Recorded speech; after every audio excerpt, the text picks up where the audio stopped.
इस वीडियो में हम करेंगे कक्षा 10 की थेल्स प्रमेय। कौन सी प्रमेय? थेल्स प्रमेय, यानी कि प्रमेय 6.1। इसमें प्रश्न है, यदि किसी त्रिभुज की एक भुजा के समांतर अन्य दो भुजाओं को भिन्न भिन्न बिंदुओं पर प्रतिच्छेद करने के लिए एक रेखा खींची जाए तो ये अन्य दो भुजाएं एक ही अनुपात में विभाजित हो जाती है।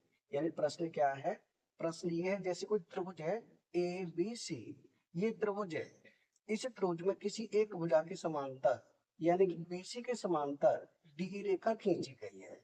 अब जो डी रेखा है वो ए बी भुजा को और ए सी भुजा दोनों को समान अनुपात में विभाजित करती है, यानी दोनों को समान अनुपात में बांटती है। ये हमें सिद्ध करना है।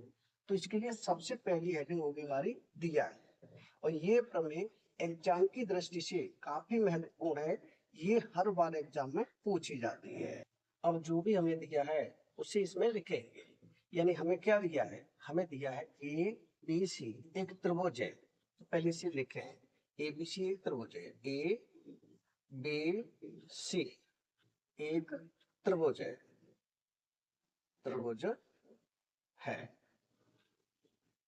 जिसमें जो डी है बीसी के समांतर है। यहाँ लिखे जिसमें, जिसमें डी डी डी है, ये समांतर है बीसी के। ये होता है समांतर का निशान। और क्या दिया है? और ये दिया है कि जो डी है ए बी को डी पर और ए सी को ई पर प्रतिच्छेद कर दिए। और लिखे डी डी भुजा भुजा ए बी को ए बी को कहां पर? डी पर। तो यहाँ लिखे डी पर। तथा एसी को किस पे काटती है? ई बिंदु पर, ई बिंदु पर काटती है या फिर प्रतिच्छेद करती है? काटती है, लिख देते काटती है। इतना तो लिखेंगे हम, दिया है हेडिंग में। अगली हेडिंग हम लिखेंगे सिद्ध करना है। क्या लिखेंगे? सिद्ध करना है। दूसरी हेडिंग हो जाएगी सिद्ध करना है। अब इसमें हमें क्या सिद्ध करना है? हमें सिद्ध करना है कि ए डी बट्टे डी बी बराबर होगा ए ई बट्टे ई सी के। तो यहाँ लिख दें, यानी कि ए डी बट्टे डी बी बराबर होगा ए ई बट्टे ई सी के। ये हमें सिद्ध करना है। अब अगली हेडिंग डालेंगे रचना। ये हेडिंग हो गई हमारी रचना। रचना में क्या करेंगे? रचना में हम डी एम लंब डालेंगे ए सी पर और ई एम लंब डालेंगे ए बी पर। तो इसे लिखेंगे, यानी कि डी एम लंब ए सी पर, यह लिखें डी एम लंब है किस पर? ए सी पर। तथा जो डी एम है वो लंब हो गया ए सी पर और ई एन लंब हो जाएगा ए बी पर। ई एन लंब हो गया किस पर? ए सी पर। और क्या करेंगे? और हम बीई और सी डी को मिला देंगे। यहाँ लिख दें बीई और सी डी को मिलाया, यानी कि बीई और सी डी को भी मिला दिया। अगली हेडिंग होगी हमारे प्रमाण। प्रमाण में क्या करेंगे? हमें सिद्ध करना है ए डी बट्टे डी बी एक साइड, यानी कि ए डी बट्टे डी बी। तब हम क्या करेंगे? त्रिभुज ए डी ई का क्षेत्रफल ऊपर रखेंगे और त्रिभुज बी डी ई का क्षेत्रफल नीचे रखेंगे, यानी कि त्रिभुज ए डी ई का क्षेत्रफल। यहाँ लिखें त्रिभुज ए डी ई का क्षेत्रफल बट्टे में हो जाएगा त्रिभुज बी डी ई का क्षेत्रफल, यानी कि त्रिभुज बी डी ए का क्षेत्रफल। अब त्रिभुज का क्षेत्रफल क्या होता है? त्रिभुज का क्षेत्रफल होता है 1/2 आधार गुणा में ऊंचाई। नीचे भी यही क्षेत्रफल लगेगा, यानी कि यही फॉर्मूला लगेगा। ये भी हो जाएगा 1/2 आधार गुणा में ऊंचाई।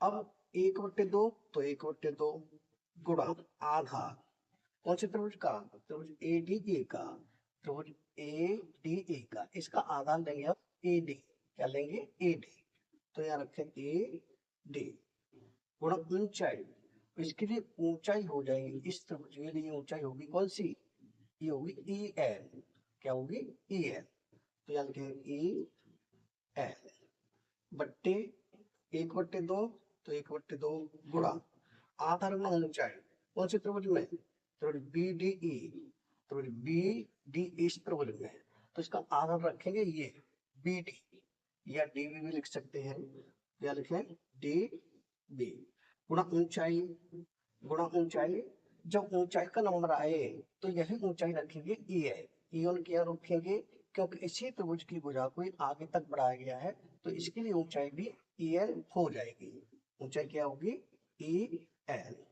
अब हमारे पास 1/2 ऊपर 1/2 नीचे, काट देंगे, EN ऊपर EN नीचे, यहाँ क्या बचा, अब ऊपर क्या बचा, ऊपर बचा AD, तो यहाँ लिखा हमने AD बट्टे नीचे क्या बचा DB, तो यहाँ लिख दिया DB, यानी इसे मान लिया समीकरण 1, हमारा एक समीकरण यहाँ से बन गया AD बट्टे DB।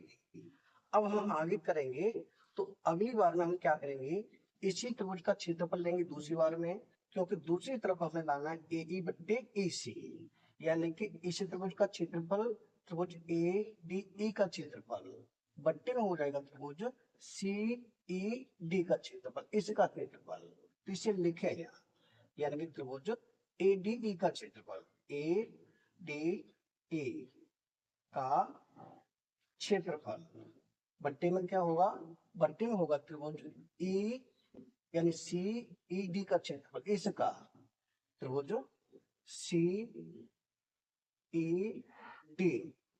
का क्षेत्रफल, फॉर्मूला क्या रहेगा, फॉर्मूला यही रहेगा 1/2 आधार गुणा ऊंचाई, तो मैं फॉर्मूला नहीं रख रहा हूँ, सीधे मान रख रहा हूँ, यानी ADE का क्षेत्रफल क्या होगा 1/2 गुणा आधार, आधार दूसरी बार हम लेंगे ये वाला है AE, तो यहाँ लिखे AE आधार गुणा ऊंचाई, आधार गुणा ऊंचाई, ऊंचाई कौन सी होगी, ऊंचाई हो जाएगी इस पे DM, ये वाली, यहाँ 90 अंश का कोण है, तो ऊंचाई हो जाएगी DM, यानी यहाँ रखेंगे DM बट्टे, बट्टे में क्या है, बट्टे में त्रिभुज CED का क्षेत्रफल, तो CED इसका क्षेत्रफल, तो 1/2 है, तो 1/2 ही रहेगा गुणा आधार, इसमें आधार हो जाएगा EC, क्या होगा EC गुणा ऊंचाई, जब ऊंचाई की बारी आए यानी ऊंचाई का नंबर आए तो यही रहेगी ऊंचाई DM, क्यों रहेगी DM, क्योंकि इसी भुजा को आगे तक बढ़ाया गया है, तो इसके लिए भी ऊंचाई DM हो जाएगी, तो यहाँ लिखे DM। अब हमारे पास 1/2 ऊपर 1/2 नीचे, काट देंगे, DM ऊपर DM नीचे, अब यहाँ क्या बचा, यहाँ बचा A बट्टे EC, ये हो गया हमारा समीकरण दूसरा, कौन सा समीकरण बन गया, ये बन गया समीकरण दूसरा। अब हम देखेंगे समीकरण 1 बनाने के लिए हमने ऊपर लिया था त्रिभुज ADE का क्षेत्रफल, और दूसरा बनाने के लिए भी लिया था त्रिभुज ADE का क्षेत्रफल, यानी कि ADE का क्षेत्रफल इसमें भी है, ADE का क्षेत्रफल इसमें भी है, यानी ऊपर वाली दोनों साइड बराबर हो गई।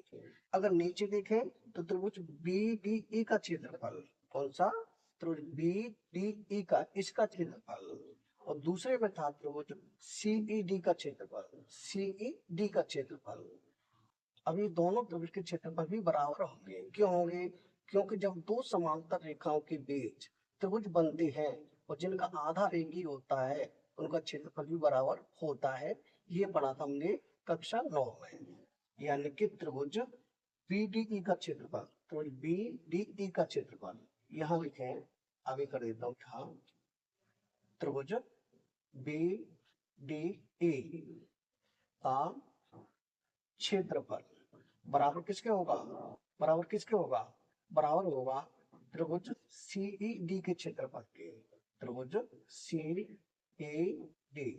का क्षेत्रफल, इसे पाना दिया हमने समीकरण तीसरा।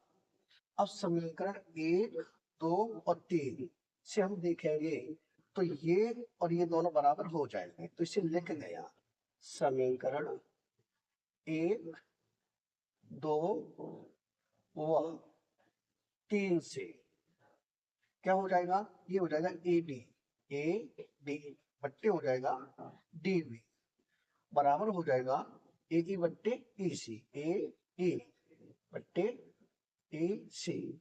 यही हमें सिद्ध करना था कि ए डी बट्टे डी बी, यानी कि ए डी बट्टे डी बी, ए डी बट्टे डी बी हो गया बराबर ए ई बट्टे ई सी, ए ई बट्टे ई सी। यही सिद्ध करना था, जो कि हमारा सिद्ध हो चुका है, यानी थेल्स प्रमेय हो चुकी कंप्लीट।